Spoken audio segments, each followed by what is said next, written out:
Awezeza, President wa Uganda Law Society, Awezeza n'angamba nti baagala tulage ku waaka lwensi ekola kubanga alina mulimu ebifaananyi ebimu birimu okulwanirira eddembe ly'abantu, mulimu okulwanyisa corruption, mulimu obulamu bw'abantu obwabulijjo, mulimu n'abamawulire okukola byekukolamu emirimu gyaffe n'okuleeta ebifaananyi ebikadde abantu abamu bataala. So yakiŋŋamba ne banne baakola nabo ne bakkaanya nayo era njala okwebaza bonna aba Uganda Law Society okugira ddala ku President n'abantu abakola nabo okuba nti bakadde otusagiza kubanga ndagira wano okumala emyaka 12 okufaananya ebibeera Bw'omu ku baatulugunyiriza mu kalulu k'Ekawempe, eddoboozi liri ki nga tugenda mu kulonda era ensonga y'okwerinda?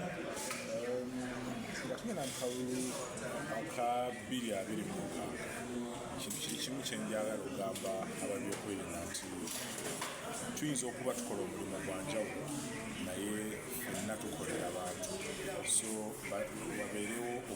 babeere n'okukkiriza nti tukolera abantu. Naye kyenjagala okugamba abamawulire nti tekijja kujja buzzi nti batuleke tukole buli kintu twagala, nedda. Naffe tulina okuba tuteekawo embeera. Waliwo omwogezi omu akyogeddeko awo Lubowa nali nabirizi nti toli agenda kugamba nti kale platform yiyo mukole, wabula naffe tulina okuteekawo embeera eraga nti twetaaga eddembe ng'abamawulire, si kuba nti bwe bakugamba nti vaawo awo naawe ofuuka emisinde oveewo.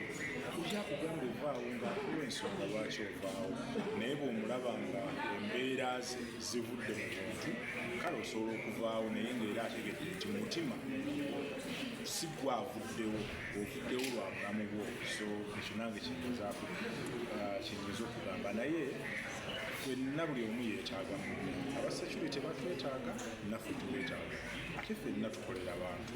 Waliwo omuntu kangeze, waliwo ebiri ejjinja kati tomanye biriwo, ate ffe abamulire tubikola awo osobola okumanya biki ebiri ejjinja. N'abapoliisi bennyininyini abamawulire babayamba okubreakinga ebintu ebimu ebibaddewo. Kati jjo bbaasi bwe yagwa, sisuubira nti bapoliisi be baabuulira poliisi nti eya faya nti waliwo ekibaddewo, wabula bwe baamala okulaba ebiri ku mawulire nabo ne basitukiramu. So ffenna buli omu yeetaaga munne, nsuubira tulina okukolera wamu nga tugenda mu kalulu. Of course ffenna tukkiriza ng'abamawulire tekagenda kubeera, naye wabeerewo embeera bwekiba nga tebasobola kwekuba mu mutima ey'okuba nti twogerezeganya wakati w'ebitongole by'okwerinda n'abamawulire, tukole omulimu nga tuwulira tubisse, ate nabo babeere nga bafuna okusomesebwa okumanya nti kamera eno si kyakulwanyisa ekisobola okutta omuntu, baleme kukitunuulira nga kyakulwanyisa eky'obutujju, wabula naffe tuli bantu abali mu kukola omulimu. Nze ntera nnyo okuwa example nti kitwale nti oli mu dduuka lyo, kuba abantu bagamba abamawulire nammwe musussaamu, naye kitwale ng'oli mu dduuka lyo, oli n'akubuuza essaati yammeka n'omugamba ya mitwalo 7, n'agamba nze sisobola kuwa emitwalo 4. Bw'omugamba emitwalo 7 omuvumye, wabula gw'owulira kyekyo ky'okola kizibu otyo bwekitundu. So bwe batusanga nga nange kati nzira akuba ebifaananyi, bwekuba ekifaananyi nga kino mba ndaga ekintu kiriwo, wabula mba sikirowoozezzaako okulowooza.